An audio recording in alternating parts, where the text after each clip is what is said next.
All right, let's do this. Welcome to our deep dive, and today we're tackling Plato. Always a good choice. Right. And to make sure we're all on the same page, we're going deep with the Stanford Encyclopedia of Philosophy on this one. The SEP, as the cool kids call it. It can get pretty dense, but that's where we come in, right? Absolutely. We're going to pull out the gems, the stuff that really matters. And look, I got to start with this. Right off the bat, the SEP calls Plato one of the most dazzling writers in the Western literary tradition. I mean, is that just hype, or is there something to that? I think there's definitely something to it. I mean, when you think about how influential Plato has been across like so many different periods of history, it suggests he wasn't just dealing with issues of his own time, right? He tapped into something fundamentally human. Okay, so it's more than just pretty writing. Way more. And I think that's where the SX emphasis on his systematic approach comes in. Plato gave us this framework for asking these huge questions, and that framework still works today. And speaking of huge questions, they jump right into the forms. You know, the perfect, unchanging blueprints behind everything we see. It's almost like, imagine the most perfect apple you can. Right. That's the form. And every apple you bite into is just a less perfect copy. Yeah, and this is where the encyclopedia entry gets really interesting. They actually point out that even Plato had his doubts about the forms. Like, how do we even know these forms? How do we talk about them without contradicting ourselves? That whole debate is front and center in the Parmenides dialogue. Oh, right, Parmenides. So it's like he was wrestling with his own ideas. Totally, which I think is so cool. It shows he wasn't just laying down dogma, he was inviting debate, even within his own work.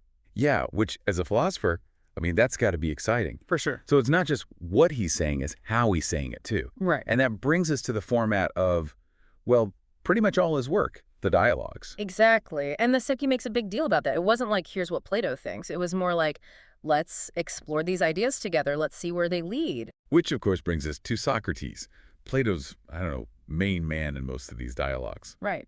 So was Plato just like transcribing Socrates' greatest hits? Or was there more going on? Oh, that's a huge debate in scholarship. Some people see the early dialogues as closer to, the real Socrates, focused on ethics, questioning everything. But then, like, in the middle period, things get a lot more metaphysical, more Plato coming through, maybe. So we get this blend of personalities, ideas bouncing back and forth, even deliberate contradictions sometimes. It's like he wants to make you think actively. I mean, I guess that is the point, right? Well said. Yeah. And as Shadow really drives that home, they say you can't separate the form of the dialogues from their content. It's about the process of inquiry itself, showing us how we might, grapple with these questions ourselves. And there's another thing that I just find so fascinating. Plato never wrote a straight-up philosophy treatise. I mean, that was the style at the time. It really was. But he stuck with these dialogues, always indirect, almost like he's saying, don't just take my word for it, think it through. Yeah, exactly. It's an invitation to think for yourself. So this idea of early, middle, and late Plato, everyone throws that around. Can you unpack that a bit for our listener? What are the key differences between these periods, and how does that change how we should read his work? Okay, so the traditional view, right, it says Plato's work, it can be split into these three periods. Like, it shows his thinking evolving, the early dialogues. They're often seen as more Socratic in a way, focused on ethical questions, searching for definitions, like euthyphro, apology. Okay, got it. So what about the middle period? That's when you get these like more complex metaphysical theories coming in. The forms, the immortality of the soul, his political philosophy. Think Republic, Phaedo, those big ones. And last but not least, late Plato. Yeah, the late dialogues are usually considered the most abstract, the most difficult, wrestling with issues of logic, epistemology, that kind of stuff. So how does this whole early, middle, late thing actually help us make sense of Plato? Well, it gives us a framework, right? A way to see how his thought progressed. But, and this is important, this division, it's not without its critics. Some scholars say, maybe Plato was working on different types of dialogues, like at the same time, not necessarily in this strict linear progression. So we shouldn't get too hung up on the categories. Exactly. It's a useful tool, but like any tool, got to use it thoughtfully. Plus, you'll find some dialogues like Parmenides, for example. They just don't fit neatly into any category. Oh, so even with this framework, we've got these like enigmatic works that they challenge how we understand Plato. Oh, absolutely. And I think that's part of what makes studying him so exciting. There's always more to discover, more to question, more to debate. It's like he's still provoking us, Yeah. even after all these centuries. Right. It's amazing.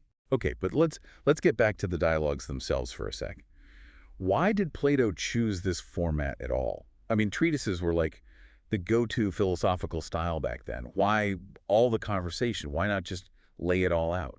That's a great question. And, the actually offers a few possible explanations. Like, some scholars think it was Plato's way of kind of recreating the experience of actually being in dialogue with Socrates, for those of us who couldn't hang out in the agora with him. Right, right. It's like we're getting to eavesdrop on these philosophical heavyweights, hashing it out. Exactly. And then others suggest that, well, maybe Plato intended these dialogues to be more like plays, meant for performance, public debate. So it's not just about the content, it's about the presentation, the back and forth. Oh, that makes sense, especially given like how theatrical ancient Greece was. Exactly. And then the SEP even throws out this idea that maybe Plato was using the dialogue format to intentionally create uncertainty.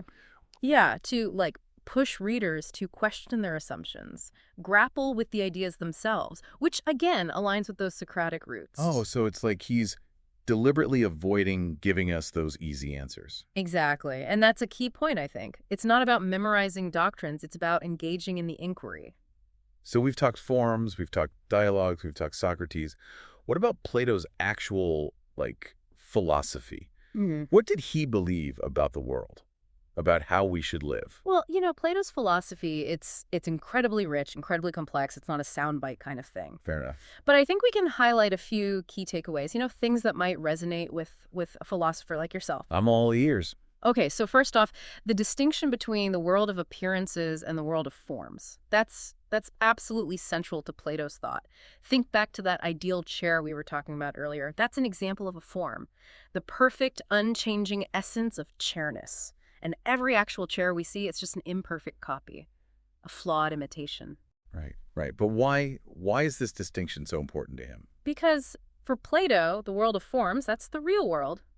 It's the world of true knowledge, of eternal truths. And the world we perceive with our senses, it's just a shadow. It's a world of illusion, constant change. Okay, so how do we access this world of forms? Well, for Plato, the path to the forms, it's through reason and contemplation. Philosophy itself, that love of wisdom, it's the tool we use to climb towards those eternal truths. It's about asking those big questions, the questions that lead us beyond the shadows.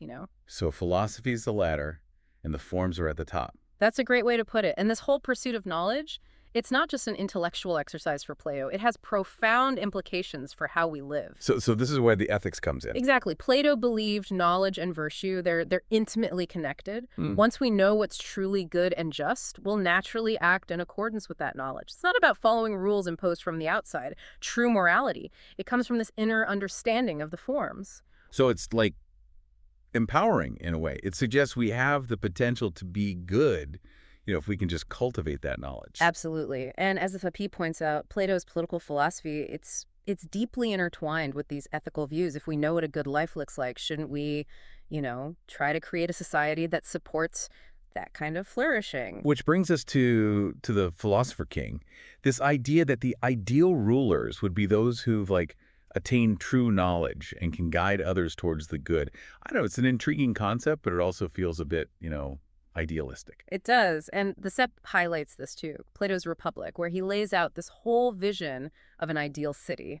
It's been both incredibly influential and incredibly controversial. Why controversial? Well, some people read it as a blueprint for totalitarianism, where individual freedom is sacrificed for the state. But other scholars argue that that's a total misreading of Plato's intentions. They say he was genuinely trying to figure out how to create a just and harmonious society where everyone could reach their full potential. So it's more about creating the right conditions for flourishing, not dictating how people should live. Right, and the SEP emphasizes this too. Even Plato admitted that this ideal city, it might not be achievable in the real world. It was more of a thought experiment, a way to think about what a truly just society might look like. So it's a model, not necessarily a blueprint. Exactly. But even as a model, it raises questions that are, I think, still relevant today. What kind of world do we want to live in? What are the values that should guide our actions? Those are some big questions. Yeah. And it's easy to lose sight of them, It really is. And I think that's precisely why Plato is still so relevant. He forces us to confront these questions, to grapple with them, to resist those easy answers. And he does it in this amazingly engaging way, using dialogue to bring these complex ideas to life. There's drama, there's wit, even humor. Totally. Plato was a masterful writer. He knew how to make even the most abstract ideas come alive. So even though he's been gone for, what, over 2,000 years, he still has so much to teach us about thinking, about living, about creating a better world. He does. And I think for a philosopher like, like you, that's the real takeaway. Plato's work, it's not just a historical artifact. It's a living conversation, an invitation to join in this ongoing pursuit of wisdom. Speaking of ongoing pursuit, there's this idea that we can never really know what Plato actually believed, right? It's like Yeah. he's playing hide and seek with us, lurking behind these characters. Yeah, never giving us a straight answer. Exactly. And it's something that's fascinated scholars for centuries. But I think that ambiguity, it's part of what makes him so intriguing. It forces us to think for ourselves, Yeah. to, develop our own interpretations, become participants in the dialogue. So it's like he's still challenging us, still provoking us to think deeper, to think harder. He is, and the Aesop actually points out that, like, in every era, there have been philosophers who've identified as Platonists in some way. So his ideas have this enduring power, this ability to, like, transcend time and context. They do, and I think it's because he grappled with these fundamental questions about what it means to be human, about, the meaning of a good life, about the kind of world we should be striving to create.